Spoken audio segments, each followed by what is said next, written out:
Hello. अब ये continued है पिछले वीडियो से, है कि नहीं? इसलिए इसको देखो, पिछले वीडियो जहाँ खत्म हुआ है वहीं से ही शुरू हुआ। तो यही समझ, total work done by the external agency, total work done by the external agency. तो पहला बात एक तो यहाँ से गया था जो कि हम निकाल चुके हैं, BHV। फिर ये वाले का आंसर आया था UBL। और फिर इसका आंसर आया था 0। और इसका आंसर आया था -UBL। तुमसे तुम्हारी सहूलियत के लिए हम फिर से इसको दिखा दें, इस पेज को, है कि नहीं? यही तुम्हारा पेज था, पेज था, पेज था, पेज था, पेज था, पेज था, पेज था, ये तो आया था कहानी, है ना? इससे पहले वाला जो पेज क्या था ये बताओ, तो फिर से हम तुमको दिखा दे सकते हैं। यही सब पेज था 249 का, 249 का, है कि नहीं?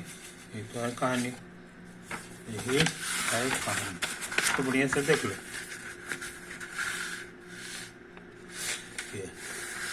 उसके बाद ये है पॉज करके सब चीज उतार लेना। यही तो हमारा प्रोग्राम था, total work done by the external agency.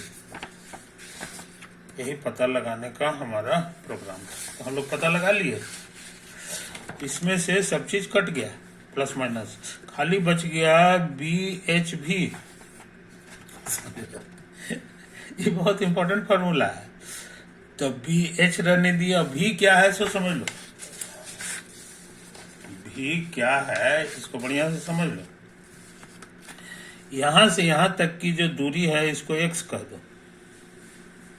तो इसकी जो वेलोसिटी है, v जो हमारा वेलोसिटी है, तो कोई इधर जा रहा है ना v, उसको हम लोग कह सकते हैं rate of change in x, क्योंकि हमको इसी का जरूरत है। तो d/dt ऑफ x हो गया। मगर सावधान, जब ये इधर खसकेगा, ये इधर जब खसकेगा तो x हमारा धीरे धीरे कम जाएगा, क्योंकि ये तो फिक्स्ड है। मैग्नेटिक फील्ड हमारा यहीं पे रुका हुआ है, इसको खसका रहे हैं, तो x मेरा कमेगा।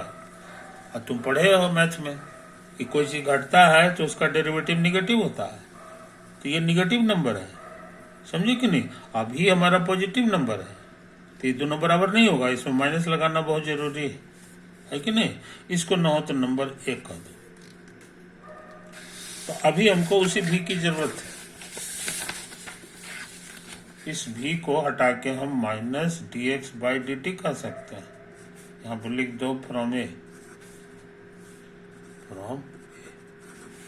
अच्छा, अब सोच रहे हैं ना कि कांस्टेंट है, तो d/dt रहने दे, ये भी कांस्टेंट है, ये भी कांस्टेंट है। h हमारा चौड़ाई है, h हमारा ये देखो यहाँ चौड़ाई है कि नहीं? यही तो हो गया, तो ये कांस्टेंट है चौड़ाई, तो ये अंदर जा सकता है, तो हो गया b गुना h गुना x। आओ सुन लो कहानी, ये b हो गया और h गुना x। बढ़िया से समझ लो, ये दूरी तुम्हारा h है और ये दूरी तुम्हारा x है, तो ये एरिया हो गया, समझे? ये एरिया है जो रिंग के अंदर से गुजर रहा है, रिंग के अंदर से जो मैग्नेटिक फील्ड गुजर रहा है, ये उसका एरिया है, समझे? Area of the magnetic field, magnetic field inside the ring, inside the loop. Loop के अंदर में मैग्नेटिक फील्ड कितना है, वही चीज को ये रिप्रेजेंट कर रहा है, उसके एरिया को रिप्रेजेंट कर रहा है। तो यहाँ लिख दो कि ये है area of magnetic field inside inside the loop, जिसमें करंट फ्लो करता है, ये उसी के अंदर का कहानी है। इसी को जो है ना मैग्नेटिक फ्लक्स कहा जाता है। मैग्नेटिक फ्लक्स, जैसे याद होगा इलेक्ट्रिकल फ्लक्स होता था, उसी तरह से इसका नाम भी है मैग्नेटिक फ्लक्स, जिसका सिंबल है कैपिटल फाई। समझे कि नहीं? तो तुम बहुत इंपॉर्टेंट चीज सीख लिए कि ये फॉर्मूला पतला होके बस इतना दे दिया,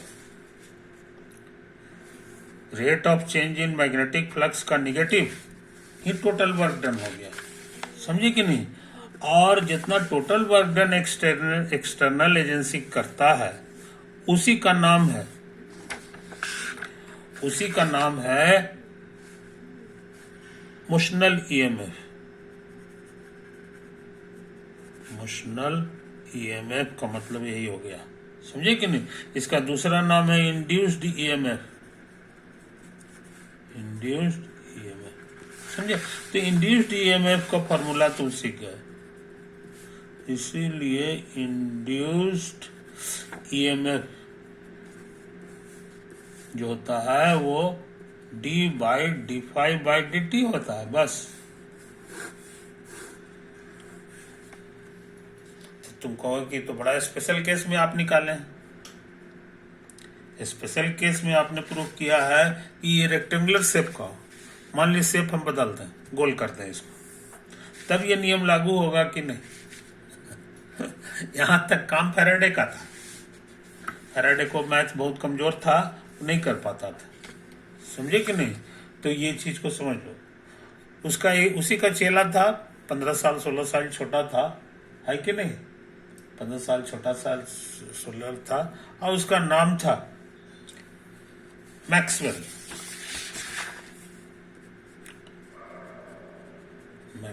तो मैक्सवेल का मैथ बड़ा मजबूत था। उसने कहा कि ये जो है ना, ये तो फॉर्मूला डेराइव हो जाएगा। जो इक्वेशन खोजा था, 3 गो इक्वेशन खोजा था, उसकी मदद से डेराइव कर दिया। कहने का मतलब है कि ये फ्लक्स चेंज होना चाहिए किसी भी कारण से। जैसे मान लो इसमें करंट हमने जो फ्लो किया, एक करंट हमारा कम है, या मैग्नेटिक फील्ड हमारा कभी तेज हो रहा है कभी धीमा हो रहा है, तो उसमें ही लागू होगा कि नहीं? कहीं की हर जगह लागू होगा। फ्लक्स मोटा मोटी चेंज होना चाहिए, वो घींच करके चेंज हो गए, या मैग्नेटिक फील्ड चेंज हो गए, या इसका शकल हम खाली चेंज करते रहे, किसी भी कारण से चेंज होगा। इसीलिए जो है ना वो हमेशा लागू होता है। इसीलिए वेरी फंडामेंटल रूल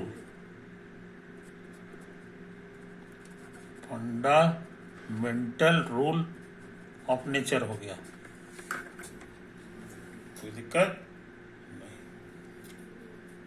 तो इस बात को समझ लो, अच्छे लड़के इस फॉर्मूला को नहीं भूलते हैं। और इसी का नाम है this is called the flux rule. Flux rule भी कहते हैं, और नहीं तो इसका नाम है Faraday law of magnetic induction. Faraday law of magnetic induction, समझे? तो फैराडे जो है सिर्फ छोटा सा चीज के लिए, इस छोटा सा फोटो के लिए उसने ये अंदाज लगाया था कि सही। आज बाकी सब में सही होगा कि नहीं होगा इसका अंदाज नहीं था, लेकिन खुशी की बात है ये सब में लागू होगा, ये सब में लागू हुआ, है कि नहीं? इसीलिए इस लॉ का बड़ा इंपॉर्टेंस है। इस चीज को याद रखो मेरे भाई। खास चीज और समझ लो, खास चीज इसमें जो करंट फ्लो करता है उसका डायरेक्शन इधर है, ये तो तुम देख रहे हो, पहले से लिखा हुआ भी था। इधर से फोर्स लगता है तो इधर से भागता है। लेकिन तुमको पता होगा कि करंट फ्लो करता है तो आसपास में मैग्नेटिक फील्ड जो है बढ़ जाता है, तो इसके इधर भी मैग्नेटिक फील्ड बढ़ेगा, इसके इधर भी मैग्नेटिक फील्ड बढ़ेगा, इसके इस करंट के कारण। तो वो किधर किधर बढ़ेगा ये हम जानना चाहते हैं, किधर किधर बढ़ेगा सो हम जानना चाहते हैं। तो तुमको पता है इधर आगे बढ़ाने के लिए स्क्रू को ऐसे घुमाना होगा, ऐसे घुमाना होगा। तो यहाँ से अंदर से निकल रहा है कागज के ऊपर से, इसीलिए यहाँ पर का मैग्नेटिक फील्ड बूंदा बूंदा से रिप्रेजेंट होगा कि यहाँ से निकल रहा है। लेकिन यहाँ पे बूंदा बूंदा नहीं है, यहाँ पे कटकुट कटकुट कटकुट कटकुट। तो इसका माने कटकुट कटकुट का आबादी बढ़ा दिया, आबादी बढ़ा दिया है कि नहीं। अब आदमी खींचने का काम कर रहा था, तो खींचने से ही कटकुट का आबादी जो है घट जाता। इधर आ जाएगा तो कटकुट जो इसके अंदर इतना सा दिखाई दे रहा है, 3 घर, ये 2 घर हो जाएगा, 1 घर हो जाएगा, इत्यादि होगा। और ये जो है कटकुट का आबादी बढ़ा रहा है। इसको भी जो है रिकॉग्नाइज किया, कैसे की तो बहुत तगड़ा बात है। नेचर नहीं चाहती है कि चेंज आवे। अगर तुम जबरदस्ती चेंज करना चाहोगे, इस कटकुट का आबादी कम करना चाहोगे, तो इसमें करंट ऐसा डायरेक्शन में पैदा कर देगा जिससे ये बढ़ जाए, बढ़ जाए, है कि नहीं। यही तो है, उसी हिसाब से करंट होता है। तो करंट का फैसला करने के लिए जो है ना, अब इतना लंबा चौड़ा काम करने की जरूरत नहीं है। किसी भी कारण से जहां फ्लक्स अगर घट रहा है तो करंट ऐसा होगा ताकि अंदर से फ्लक्स जो है हमारा बढ़ जाए। हाँ, अब अगर बढ़ रहा है कि नहीं, तो नेचर उसको घटाने का काम करती है। तो नेचर जो है बड़ा समाजवाद का धन है। जिसके पास बहुत ज्यादा धन है उसके धन ले लेती है ना। आज जिसके पास धन बहुत कम है उसको अपने तरफ से धन दे देती है। तो इस तरह का नेचर का व्यवस्था है। तो यहाँ भी वही हाल है, मैग्नेटिक इंडक्शन का भी यही हाल है कि फ्लक्स जो है, फ्लक्स ही असली चीज है, असली चीज फ्लक्स है। यही हम लोग इतना मेहनत करके पता लगाया कि फ्लक्स बढ़ेगा तो करंट इस तरह से पैदा करेगा, इस दो ही डायरेक्शन में होगा करंट का, या तो इधर भेजेगा या इधर भेजेगा, है कि नहीं। लेकिन इस केस में ये इधर आने वाला है। और ये चीज को जो गौर किया था वो फैराडे ने गौर किया था, ये लेंज नाम का आदमी है, उसने पता, इसीलिए इसको कहा जाता है लेंज लॉ। तो सवाल बनाते समय जो है हम लोग इन छोटी छोटी बातों पर ध्यान देते रहते हैं कि करंट किधर फ्लो करेगा, ये होगा। इसमें लॉटरी नहीं लगाते हैं, इसमें यही सब देखते हैं, है कि नहीं। तो हम लोग जो है इसकी जो कटकुट कटकुट है ना, इसको हम कहते हैं मजाक में कि ये सेवई पारने का जो मशीन है ना, ये उसी के तरह से, है कि नहीं। हैंडल को इस तरह से घुमाओ ताकि सेवई तुम्हारा नीचे गिरे। अब अगर ज्यादा तेजी से गिर रहा है तो फिर उल्टा डायरेक्शन में जो है घुमा दो तो तुमको जो है ये सब मजाक की कहानी है ये चीज। तो हमको उम्मीद है मेरे दोस्त तुमको ये पढ़ाई अच्छा लगा होगा, और ये बहुत लाजवाब पढ़ाई है, ये बहुत ही लाजवाब पढ़ाई है। इसको समझ लो, इस पे बहुत सारे सवाल हैं। सबसे ज्यादा सवाल जो है पूरे फिजिक्स में अगर किसी में है तो वो इसी चैप्टर में है। इस चीज को समझ लो। एस.सी. वर्मा की किताब में सवाल का भंडार भरा हुआ है, वो तुम जो है उसको बना सकते हो। हम तो बनाएंगे ही, इस लेक्चर में तो नहीं बनाएंगे, लेकिन अगले लेक्चर में जो है हम काफी सवाल बनाएंगे, है कि नहीं। तो ये चीज तुम देखो। और सच पूछो तो ये ऑलमोस्ट लास्ट चैप्टर है। पूरा इलेक्ट्रोडायनेमिक्स तुम्हारा खत्म होने वाला है, या खत्म हो भी गया। अब कोई चीज बताने लायक नहीं है, हर चीज तुम सीख चुके हो। अब सिर्फ सवाल बनाना है कि नहीं। तो उसमें जो है एस.सी. वर्मा की किताब हमको अच्छी लगती है, उसमें उन्होंने काफी सवाल दिया है। तो उसमें 3 तरह का चीजें हैं, ऑब्जेक्टिव है कि नहीं, और उसके बाद जो है एक्सरसाइज है बनाने के लिए, है कि नहीं, जिसको प्रॉब्लम्स भी कह सकते हो। तो तुम पूछोगे कि ऑब्जेक्टिव भी 2 तरह का है, सिंगल चॉइस और सेवरल चॉइस, है कि नहीं। तो किस क्रम में बनाना चाहिए, पहले ये बनाना चाहिए कि पहले ये बनाना चाहिए कि पहले ये बनाना चाहिए। मेरा सुझाव है कि पहले ये बनाओ पहले ये जो प्रॉब्लम जो दिया हुआ है उसको बनाओ। उसको बनाने में दिक्कत हो रही है तो जो सॉल्व है उसको भी तुम कर सकते हो, है कि नहीं। लेकिन तुमको दिक्कत नहीं होगी। उसके बाद इसकी बारी आती है और सबसे लास्ट में ये वाला है, सेवरल चॉइस वाला है। और दूसरी किताब तुमको हम सिखाए हैं दिशा का। दिशा का तीनों है, फिजिक्स है, केमिस्ट्री है, मैथमेटिक्स है। तो हम फिजिक्स की बात कर रहे हैं, तो फिजिक्स की किताब ले लो। उसमें जो है ना प्रॉब्लम्स का कलेक्शंस है, प्रॉब्लम्स का कलेक्शन है। तो प्रॉब्लम्स का कलेक्शन ठीक है बनाया है, ये है। तो उससे तुम अपना सवाल बना सकते हो। उसका आंसर भी ऑब्जेक्टिव है, तो ऑब्जेक्टिव भी दिए हुए है, सारा चीज के हुए। तो हमको अच्छा लगता है, तुम उससे भी सवाल बना सकते हो।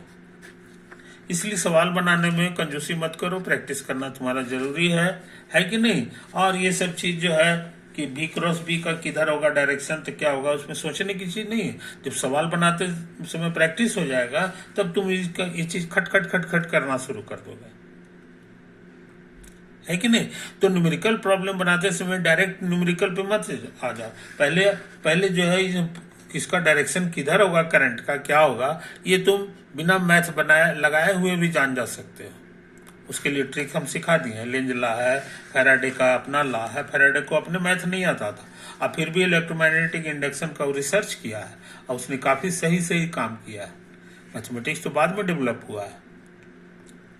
आई बात समझ में। तो ये सब अच्छी बातें हैं मेरे दोस्तों। तो ऐसा करते हैं, ये वीडियो हम दी एंड करते हैं। तब तक जो है बाकी बातें अगले वीडियो में होगा।